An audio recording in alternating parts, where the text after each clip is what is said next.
आम्ही आलेलो आहे करामाईला. आमचं नवीन लग्न झालं आहे त्याच्यामुळे आंघोळ करायची असते इथे करामाईला. इथे आंघोळ करून पूजा करायची असते, तळी भरायची असते. पूजा करून मग जेजुरीला जायचं असं इकडचं महत्त्व आहे. करामाईला आल्याशिवाय जेजुरीला जाता येत नाही असं म्हणतात.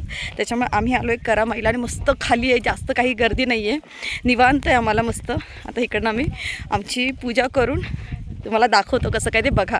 फार वेगळं काहीतरी आणि माझ्यासाठी पण नवीन अनुभव आहे आणि पहिल्यांदाच आले मी. तर हे आहे श्री खंडोबा कान्हा स्नान घाट, म्हणजेच करामाईची नदी इथे आहे. तर इथे जेजुरीला जाण्याआधी इथे आलं जातं आणि इथे येऊन आंघोळ केली जाते. नवीन जोडप्याने ते शक्यतो इथे येतातच येतात, त्याच्याशिवाय जेजुरीला जाता येत नाही अशी इकडची मान्यता आहे. मग बघा इकडे आल्यानंतर सगळ्यांनी करामाईला नमस्कार केला आणि शाकिरा दी बघा किती एन्जॉय करते. आणि खरंच इकडची जागा इतकी छान होती ना, सगळ्यांना प्रसन्न वातावरण वाटत होतं. आणि पुढच्या वीकमध्ये म्हणजेच आम्ही आल्यानंतर लगेचच जेजुरीची जत्रा होती आणि तेव्हा करामाईला फार गर्दी असते, म्हणजे पाय ठेवायला सुद्धा जागा मिळत नाही, इतकी गर्दी असते प्रचंड. पण आम्ही नशिबान आहोत की आमच्या वेळेस कुणीच नव्हतं, फक्त आम्हीच फॅमिली होतो.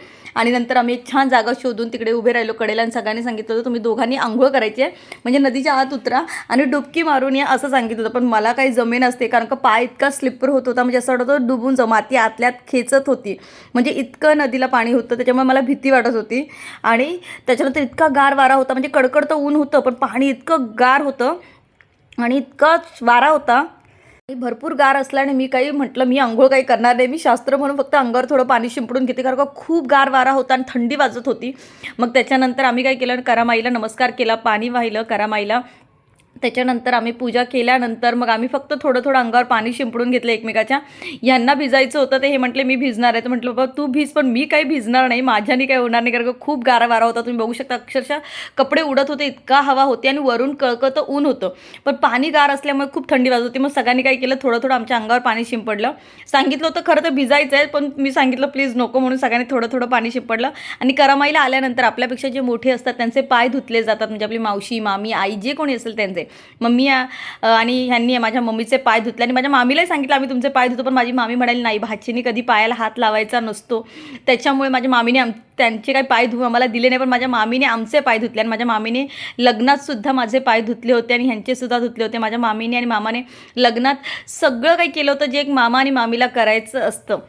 म्हणून मी देवाला नेहमीच म्हणेन की असा मामा सगळ्यांनाच भेटो ज्यांनी आपल्या भाचीसाठी सगळं काही केलं. म्हणजे माझ्या मामीनी आणि मामानी भरभरून लग्नामध्ये माझ्यासाठी केलं. आणि बघू शकता आत्ता पण माझी मामी पायाला हात लावून नमस्कारच करते, कारण का त्यांना माहिती आहे भाचीच्या लग्नाचं पुण्य हे खूप कमी लोकांना नशिबानांना मिळतं.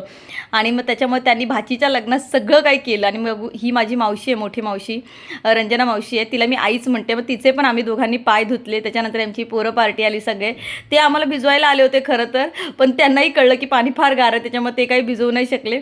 मग ते म्हणाले ठीक आहे थोडंसं भिजूया. पण नंतर मग भिजवण्याच्या नादामध्येच सगळ्यांनी सांगितलं की फक्त ह्यांनाच भिजवायचं, हिला काय भिजवायचं नाही, कारण खूप थंड. आणि बघू शकता सूर्यास्त व्हायला लागला होता आणि वारा आणखीन वाढत चालला होता आणि थंडी वाजत होती. त्याच्यामुळे म्हटलं का मी काय भिजणार नाही, मी थोडीच भिजेन, फक्त पाणी शिंपडून घेईन. मग नंतर ह्यांच्या अंगावरच मी पाणी होतं, मोक्याचा फायदा घेतला मीच थोडा आणि मी ह्यांच्या अंगावर पाणी टाकून सगळं यांना मीच भिजवून टाकलं. मग नंतर माझा मामा आला आणि मामानी पूर्ण मोक्याचा फायदा घेतला. माझ्या मामाने मस्तपैकी ह्यांना भिजवलंच, पण त्याच्यानंतर त्यांनी माझ्याही डोक्यावरून पाणी टाकलं आणि मला सांगितलं तुला भिजायचंच आहे, हेच मोका आहे आणि हा तुझीच वेळ आहे, त्याच्यामुळे तू पूर्ण एन्जॉय कर आणि भिज, कारण का हे तुमचं काम आहे आणि हे तुमचं शास्त्र पूजा आहे, त्याच्यामुळे तुला भिजायलाच पाहिजे. आणि त्यांनी मला पूर्ण भिजवून टाकलं आणि मला सांगितलं हे तुमच्यासाठी सगळं चाललेलं आहे, त्याच्यामुळे तू प्लीज भिज. आणि माझ्या मामाने खरंच पूर्ण भिजवून टाकलं मला डोक्यापासून सगळंच.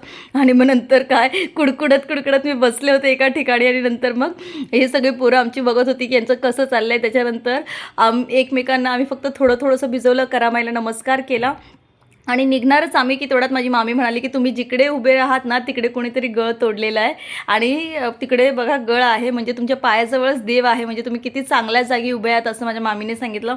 आणि खरंच खूप छान वाटत होतं आम्हाला. ही पोरं पण बघा तिकडे बघत होती, कारण का त्यांनी ना मग जो होता बाटलीचा आम्ही केला होता तो मग त्यांच्या हातातून सुटला होता आणि आता एकच राहिला होता.